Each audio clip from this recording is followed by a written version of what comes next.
지난 1월 8일이죠. 1월 8일 날 그 황의조 선수 사건 관련해 가지고 형수가 첫 재판이 열렸습니다. 네. 네네. 그 첫 재판 결과는 좀 어떻게 됐습니까? 그러니까 뭐 재판은 앞으로 여러 번 열릴 거고요. 네, 첫 재판이라서 좀 중요하죠. 왜냐하면 이 지금 혐의를 받고 있는 피고인인 황의조의 형수의 입장을 알 수 있기 때문에.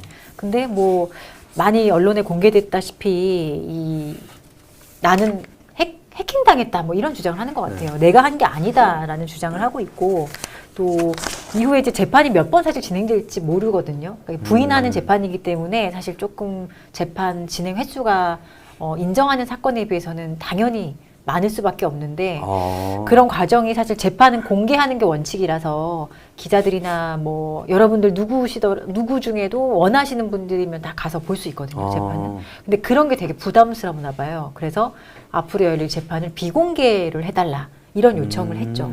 근데 이거에 대해서 피해자는 아니다, 공개해서 모든 사람이 좀 볼 수 있게 하는 게 맞다 이런 입장을 밝혔고 아마 비공개 심리는 사실 이런 거 피해자가 증인으로 온다든지 아니면 뭐 법정에서 이렇게 현출하는 영상 뭐 조사 이런 게 조금 외부인이 보면 안 되는 그런 경우에 비공개를 하는데 제가 볼 때는 이 재판 자체가 비공개될 것 같지는 않아요. 예, 공개해서 계속 지금처럼 열리지 않을까 싶어요. 네, 이 피해 여성이라고 하면 황의조 선수가 불법 촬영은 아니다라고 네, 얘기했을 때 네. 자기가 피해 여성이라고 주장하면서 나오셔서 불법 네. 촬영이었다라고 말하신 그분을 말씀하시는 거죠?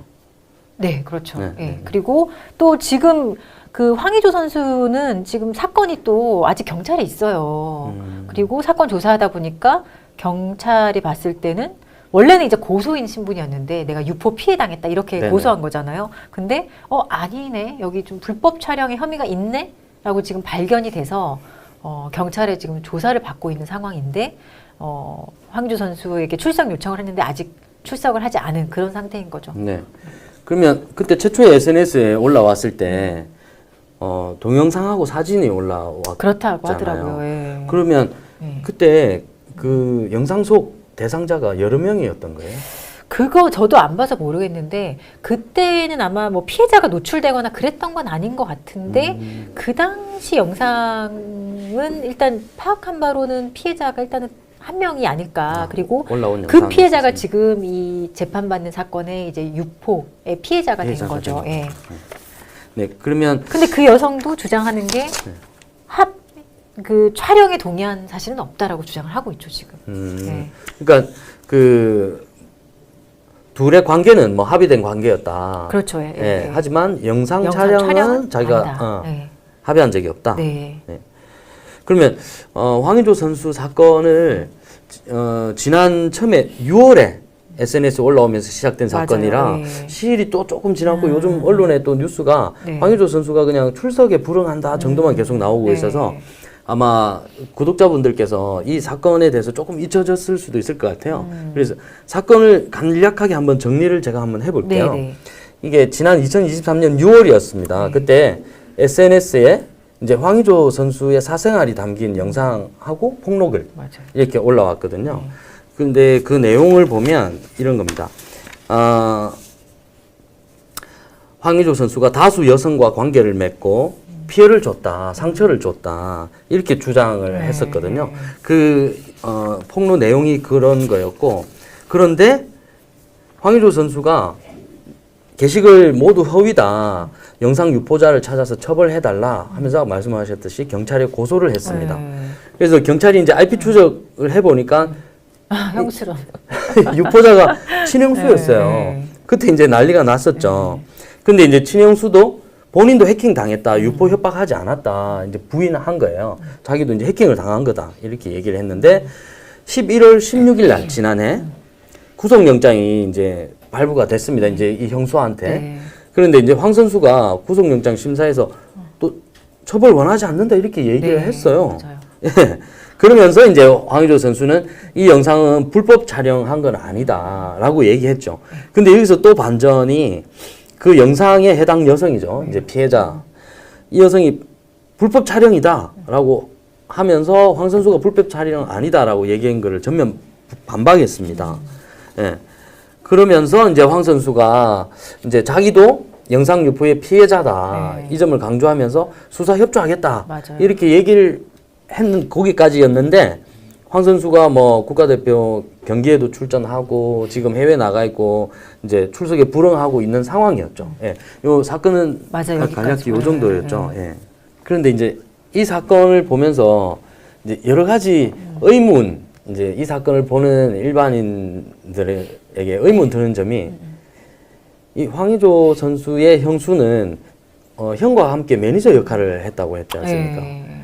그런데 왜 이런 행동을 저질렀을까? 그러니까요. 첫 번째. 예. 그리고 황의조 선수는 또 처벌 불원 의사를 또 밝혔고. 맞아요. 그런데 형수는 혐의를 전면 부인하고 있고. 뭔가 좀 뭔가 이 연결지어지지 않는 지점들이 좀 있는 것 좀 같아요. 상식적으로 이해가 좀 안 가는 부분이 있잖아요. 네. 그리고 의문이 계속 남고. 네네. 그리고 뭐 황의조 선수 입장문 이런 거 보면은 형과 형수가 자기를 열심히 도와준 사람들이다. 네. 그리고 여전히 신뢰하고 있다 이런 얘기를 계속 밝히더라고요.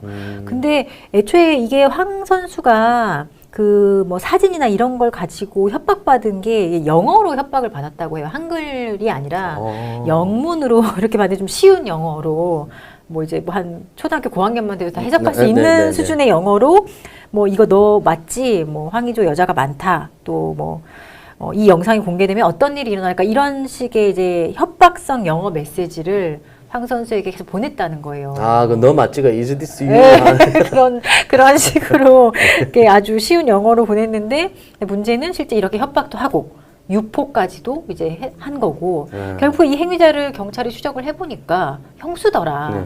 근데 아마 황 선수도 형수가 이런 걸 했을까라는 생각 못하고 처음에는 고소를 했던 것 같아요. 근데 막상 누가 이랬나 찾아보니 이제 형수인 걸 알고 여기도 좀 많이 고민을 했겠죠. 네. 그래서 어쨌든 그 처벌 불원 의사라는 게 처벌 원하지 않는다라는 네. 의사거든요. 근데 사실 이게 엄청난 유포 피해고 선수 개인한테는 사실 뭐 국가대표 박탈 네. 얘기까지 나올 정도로 큰 문제임에도 불구하고 이렇게 처벌 불원 의사 냈다는 거는 사실 이것도 조금 뭐 아무리 형수라도 잘 네. 도와줬다 하더라도 사실 개인 황의조 입장에서 좀 이해하기 어려울 것 같기도 하고요. 실제 처벌 불원 의사 있으면은 양형의 참작은 될 수 있어요. 그 형수 입장에서는 피고인 형수 입장에서는 유죄가 선고됐을 때 형량에 있어서는 조금 가만히 될 거예요. 근데 그렇지만 또 피해자가 다른 여성분이 있잖아요. 그 촬영물에 등장했던 그 지금 여성 피해자 같은 경우는 지금 강력한 처벌을 또 원하고 있기 때문에 사실 또 그런 부분도 반드시 고려해야 돼서 이게 무조건 처벌 불원 의사 내서 감경되겠다라고 예상하기는 좀 어려운 사건이에요. 그리고 이게 되게 좀 안 좋은 사건으로 지금 분류가 돼요. 촬영물을 가지고 유포 지금 협박을 한 거잖아요. 네. 근데 이게 되게 큰 범죄인 게 성폭력처벌법에 따르면 법정형이 1년 이상 유기징역이거든요. 그럼 정말 뭐 우리 저번에 나눴던 대구 사건처럼 네. 그냥 이론상으로는 50년까지도 네네. 상한이 올라갈 수 있는 정도로 중범죄로 설정한 성범죄거든요. 그렇기 때문에 이거는 사실은 좀 아주 실무적으로도 되게 중한 범죄로 분류가 되고 특히나 이렇게 유포 협박, 심지어 유포까지 했던 그런 피고인들은 더 좀 안 좋게 보거든요. 그래서 이건 사실 중벌이 좀 예견돼 있는 상황인 건 맞아요. 근데 형수가 내가 아니라 해킹 당했다거나 아니면 다른 사람이 했다는 거를 입증을 여기서 해야 되는 거죠. 그 못하면은 사실 어려울 것 같아요. 그런데 이 처벌 불원 의사를 밝혔음에도 구속이 된다라는 거는 네. 그 사안이 중대해서 그렇죠. 그런 사안도 건가요? 중대하고 수사기관 입장에서는 입증할 만한 명확한 뭔가를 가지고 있다는 얘기죠. 그거 없이 기소 못하죠. 왜냐하면 이 검사가 기소할 때는 유죄받을 수 있는 사건인가? 이게 가장 우선이에요. 왜냐하면 너무 이 사람 나쁘고 의심스러운데 유죄까지 갈 수 있을 만한 정도의 어떤 증거 확보를 못했다. 그러면은 뭐 안타깝지만 증거 불충분으로 불기소 처분 많이 해요. 근데도 어쨌든 내가 아니다라고 주장하는 상황에서도 네. 지금 이렇게 검찰이 구속하고 하고. 또 기소까지 한 거는 수사기관 입장에서는 사실 혐의를 입증할 만한 아주 그 증거가 좀 넉넉히 있다라는 추측을 해볼 수 있어요.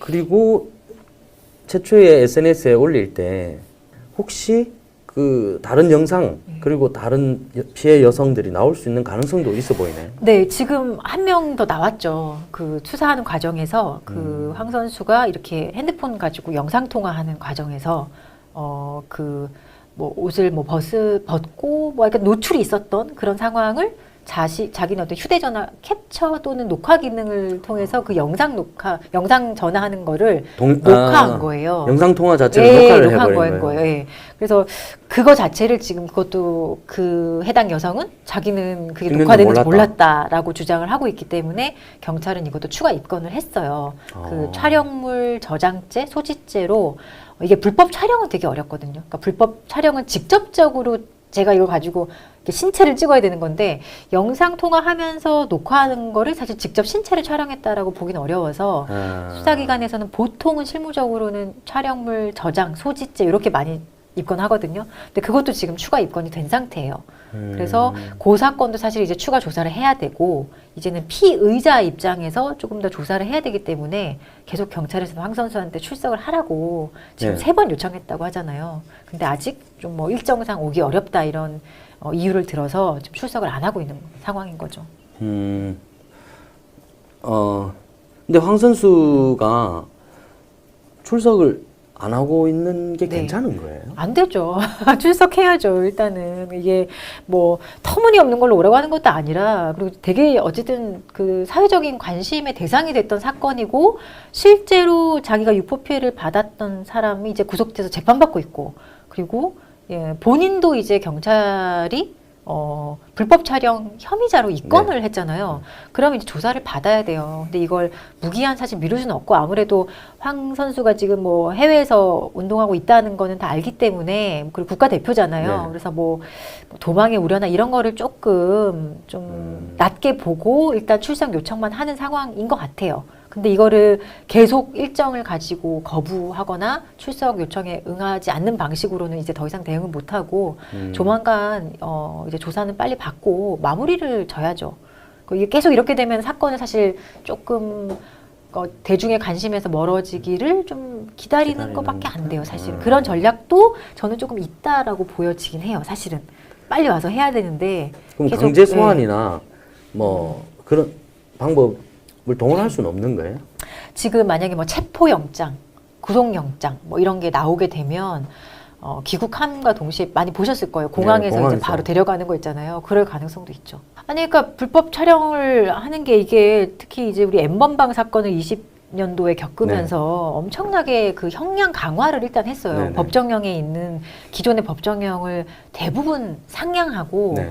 그리고 예를 들어 뭐 불법 촬영물을 예전에 보는 거 뭐 시청하는 거, 저장하는 거 이런 거는 처벌 안 했거든요. 근데 이제는 불법 촬영물이나 뭐 복제물 이런 거를 시청만 하더라도 처벌이 돼요. 3년 이하의 징역, 3천만 원 이하의 벌금으로. 그러니까 이제 완전히 법의 태도가 변화한 거거든요. 그러니까 불법 촬영물을 완전 좀 근절하겠다라는 의지가 담긴 건데 사실은 이 참 불법 촬영이나 이 디지털 성범죄 문제가 N번방 사건 이전에는 그렇게 수사기관과 법원에서도 크게 중대한 사건으로 인식을 못했던 역사가 깊어요. 왜냐하면 뭐 이게 누가 다친 것도 아니잖아. 뭐 어디 다쳤어? 뭐 어디 뭐 피날 정도로 맞았어? 이게 아니기 때문에 정서적 학대에 대한 그냥 그 괜찮다고 중함을- 본 거예요. 근데 이게 막상 피해자가 돼 보면 이게 어떻게 보면 직접적으로 뭐 내가 성폭력 피해를 당하고 뭐 어떤 뭐 폭행 피해를 당하는 것보다 더 커요. 너무너무 커요. 왜냐하면 이건 끝이 없어요.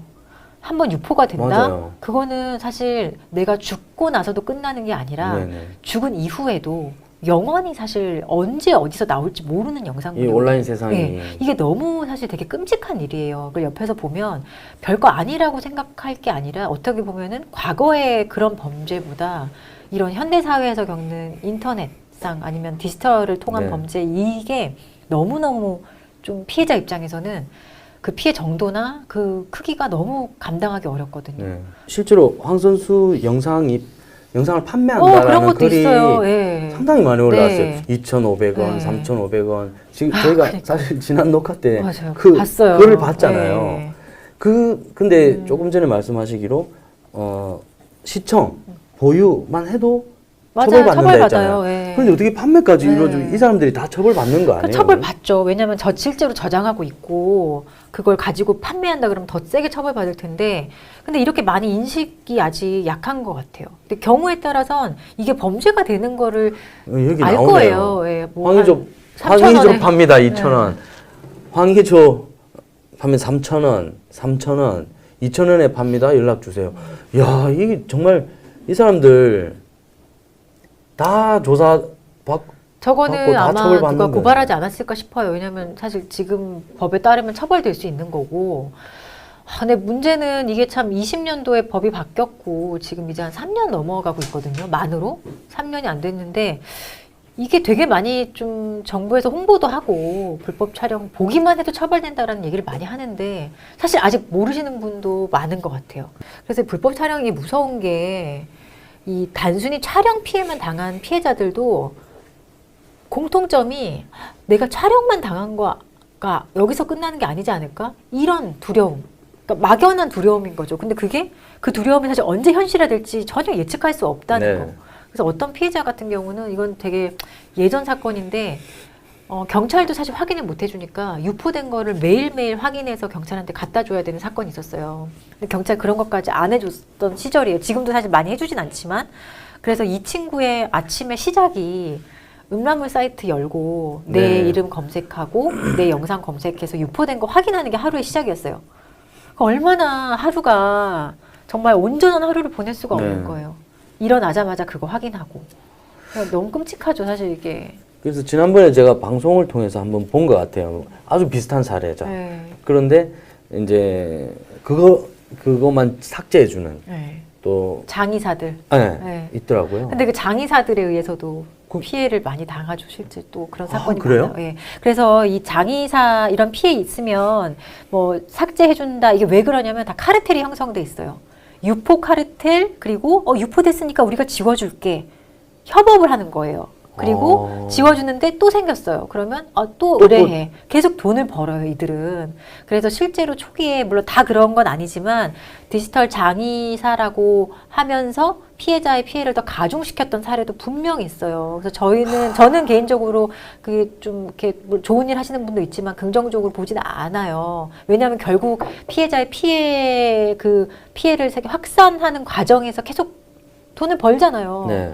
그리고 이제는 사실 그런 거 있으면 국가가 삭제 지원해 주거든요. 그래서 그리고 다행이네요. 돈도 비싸요. 뭐 기본이 800만 원 뭐 이렇더라고요. 의뢰를 한번 하는데.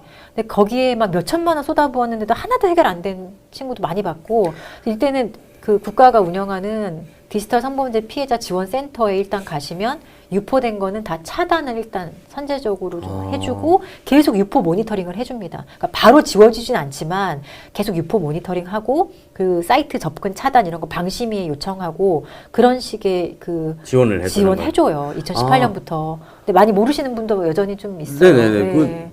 저는 전혀 몰랐거든요. 네, 다시 한번 말씀해 주세요. 한국여성인권진흥원이라고 그 안에 있는 건데요. 한국여성인권진흥원. 방문하실 필요 없어요. 그냥 인터넷 사이트 지금도 디지털 성범죄 피해자 지원 센터라고 하시면 그 국가가 사이트 있으면 한번 좀 올려주시겠어요? 네. 좋은 서비스죠. 네, 근데 여기에 맞습니다. 예산이 많이 들어가야 돼요. 진짜로. 지금 나오네요. 네. 한국여성인권진흥원. 네. 디지털 성범죄 피해자 지원센터는 디지털 성범죄 피해에 대한 접수 등 상담, 삭제 지원 등 유포 현황 모니터링, 수사 법률, 의료 연계 지원. 그러니까요. 좋아요. 네. 이렇게 있어야 아까 말씀하신 것처럼 민간에서 운영하는 거는 그 아무래도 사업체잖아요. 네. 그러면 일이 없어지면 자기들 밥벌이가 안 되잖아요.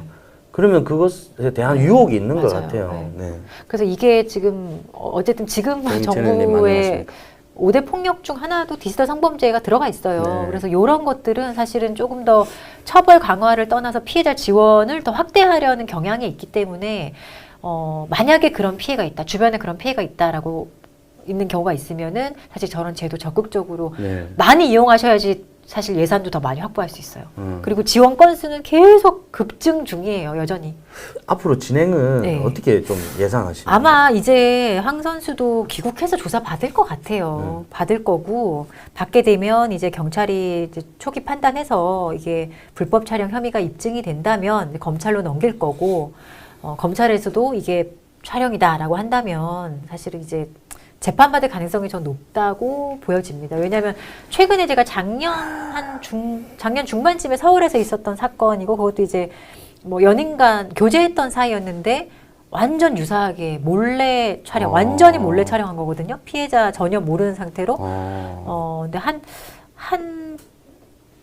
사실은 한 건은 아니었긴 했어요. 근데 피해자는 한 명인데 그 사건에서 피해자가 계속 이제 엄벌 탄원을 하고 절대 이건 합의가 없다라는 입장 고수를 했었는데 최근에 공판으로 가더라고요. 기소가 됐어요. 그러니까 단순 벌금 이제 이렇게는 하지 않고 유포까지 했던 유포는 아니에요. 유포는 아닌 자기 가진 촬영만 하고 있었던 거를 기소가 돼서 그것도 재판 받거든요. 요즘에는 예전에 사실 이런 뭐 한 건, 두 건 요 정도면 벌금도 많이 줬어요. 벌금으로도 많이 끝냈어요. 근데 이제는 전반적으로 그 요런 사건 있으면 그래도 재판으로는 많이 넘기는 것 같아요. 그러니까 가볍게는 안 본다는 거예요. 검찰에서도. 네.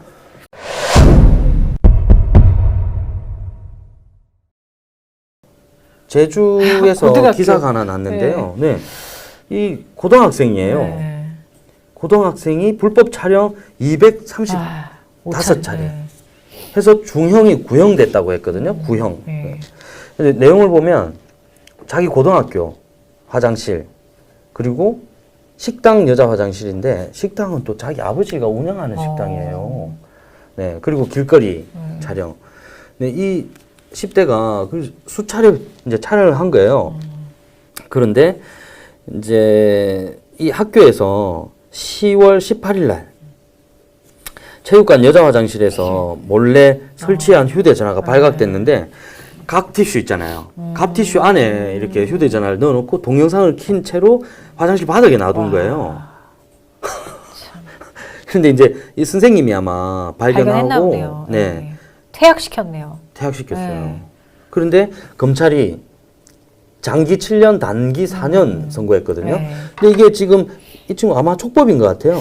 촉법은 아니에요. 아니에요? 촉법 아니고 일단 그냥 소년이에요. 나이가 19세 미만이라서 이 소년범한테는 이렇게 그 장단기 이렇게 뭐 상한 이렇게만 할 수 있거든요. 촉법은 아니. 촉법이면은 이 재판도 못 했을 텐데 19살이니까 촉법은 아니고 그냥 소년법의 적용 대상이 그냥 소년범. 소년범은 네. 만 19세까지인가요? 19세 미만. 예. 19세 예. 미만. 그 촉법은 14세 미만. 14세? 10세 이상 14세 미만. 아, 10살은 10세 넘어야지 소년 보호 처분을 받을 수 있는. 14세. 네. 오케이. 네. 그래서 19세라서 소년범으로 했다. 이 어떻게 이럴 수가 있을까요? 235차례. 그러니까요. 그리고 자기 아버지가 운영하는 식당 화장실에서 네. 이런 짓을 했어요. 네.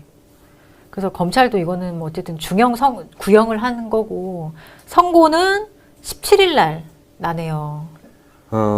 네. 근데 이게 참 피해자가 너무 많은 거예요. 이 네. 사건은 얼마나 많겠어요. 학교 화장실에 운영하는 식당 화장실. 이게 사실 경찰이 아마 이 피해자 누군지 다 특정 못했을걸요. 너무 많아가지고. 그렇죠. 네. 하루에 있었던 일도 아닌 것 같고요. 그런데 이 친구가 수사 시작돼서 자수를 했어요.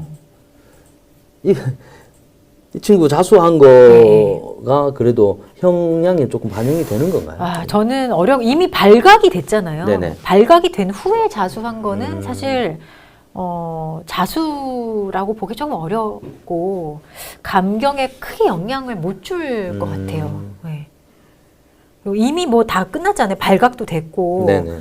학교 교사가 신고를 이미 했는데 그죠? 본격 수사가 시작되자 자수했잖아요. 네네네. 근데 이거는 그럼 이게 실질적 의미의 자수라고 보기 어렵죠. 네. 자기가 먼저 가서 수사가 개시됐으면 좀 의미가 있을 수 있는데 이거는 이미 뭐 피해자들이 다 신고하고 경찰이 수사 진행하는 상황에서 나다라고 했기 때문에 글쎄요 좀 자수로 감경받기는 좀 어렵지 않을까 싶어요. 그리고 이게 참 이게 이런 사건이 뭐 이게 특별한 사건 사실 아니에요. 이런 게 정말 많거든요, 실제로. 그러니까 저도 좀 되게 참담하다 싶었던 게 보면 뭐 어떤 대학교 과에서 한 친구가 한 학생이 자기네 과 여자 아이들 다 불법 촬영한 거를 진짜 폴더를 정리해서 가지고 있었던 사건도 있었고 근데 그게 우연히 이제 발견된 거죠. 화장실에서요? 뭐 일상에서 일상에서. 다 예. 뒤에 따라가면서 치마 아래도 찍고 뭐 온갖 걸 다 찍고 정말 소름 돋았던 거는 뭐 이렇게 뭐 박동민 뭐 이런 식으로 폴더를 다 만들어 놨던 거예요. 사람별 네, 폴더요? 박동민 폴더, 서혜진 폴더 하면 거기 클릭해 보면 다 사진 영상이 다 있는 거예요. 근데 뭐 경우에 따라 되게 중요한 것도 있고 한데 이게 얼마나 사실은 얼마나 그 친구를 믿었겠어요. 갓대 과 친구인데 네네네네. 그런 것도 있고 또 어떤 사건은 한 중소기업 회사였는데 회사의 남자 직원이 여자 화장실에 이런 식으로 화장실 그 세면대 쪽에 그 용병칸을 바라보는 쪽에 그 카메라를 설치해서 자기 여자 직원들 다 촬영을 했던 사안이 있었어요. 근데 그 사건, 이 두 사건만 해도 사실은 되게 오래됐거든요. 한 10년도 더 됐어요. 그 상황, 그때도 구속되고 실형 선고 나왔던 케이스예요. 그 시절에도. 네. 그러니까 이게 특별한 사건이 사실 아닌 거죠. 그리고 불법 촬영, 그러니까 사람들이 이렇게 범죄를 저지르고 다 걸리진 않잖아요. 네. 근데 제가 진짜 맨날 하는 말이, 그 가장 억울하지 않은 사람, 그러니까 걸렸을 때, 경찰한테 걸렸을 때 가장 억울하지 않은 범죄 유형 중 하나가 저는 이 불법 촬영 같아요. 왜냐하면 한 번에서 걸리는 일이 없어요. 아, 네. 일단 적발되잖아요. 그러면 그 핸드폰 포렌식으로 이제 한번 털어보잖아요. 기본 몇만 장이 나와요. 아. 기본. 그래서 억울할 게 없다는 거죠. 예, 할 만큼 했다. 예. 예. 꼬리가 길면 네네. 잡히는 거고 정말 운 없이 한 번 내가 생애 최초로 했는데 잡힌다? 이런 건 저는 한 번도 못 봤어요. 예. 그 사람들이 왜 그러는지. 아, 왜 그러냐? 근데 병이에요. 제 주변에 이런 사건 피의자 변호를 정말 우리나라에서 진짜 많이 하시는 분 네네네네. 친한데 네. 그분이 뭐라 얘기하시던가요? 사실 10년도 넘었거든요. 자기 아직도 이해가 안 간대요. 자기도 이해가 안 간대요. 아, 그 사람들을 자기는 만나봐서. 이 사람들을 매번 변호하고 얘기를 해주지만 아직까지도 이해 안 간다고. 모르겠대. 왜 하는지. 근데 저희도 사실 피해자 많이 하지만 결국에 가해자의 정보를 누구보다 알 수밖에 없잖아요. 네네. 근데 너무 이거는 다양해요. 예측 불가고 그냥 스마트폰은 누구에게나 있기 때문에 카메라라는 게 누구나 지금 있기 때문에 누구나 할 수 있는 거예요. 뭐 지금 이 디지털 성범죄의 가장 큰 문제는 돈벌이 돈을 버는 카르텔의 문제예요. 이 수익의 연결고리를 끊어내는 게 이 성범죄 그렇구나. 근절의 핵심인데 돈을 버는 사람들이 너무 많다는 거예요. 뭐 다크웹, 뭐 판매자, 뭐 아니면은 그 과정에서 피라미드처럼 막 조금씩만 몇만 원씩 이렇게 이익 얻는 사람도 있거든요. 아까 그 황의조 영상 몇천 원 이렇게 해가지고 그 10개만 팔아도 몇만 원 되고 몇십만 원 되잖아요. 아, 그래요. 그게 저는 그래서 단순히 아니 저 500원을 왜 팔아? 아니요. 그게 뭐 근데 이게 판다는 거, 팔겠다는 생각하는 거, 그리고 그건 수요자가 있기 때문에 나오는 시장이거든요. 그러니까 디지털 성범죄의 가장 큰 문제 너무 아까 잘 지적해 주셨는데 저거는 진짜 이게 돈이 된다는 거. 돈벌이에 활용되고 결국에 10대 아이들이 제일 큰 피해자나 희생양이 된다는 거. 이게 가장 큰 문제이기 때문에 정말 이건 저는 좀 플랫폼 사업자 이런 사업자들한테 더 좀 제재가 있어야 돼요. 네. 현실적으로. 그럼 다음 주에 뵙겠습니다. 네, 다음 주에 뵙겠습니다. 네, 감사합니다. 감사합니다. 네.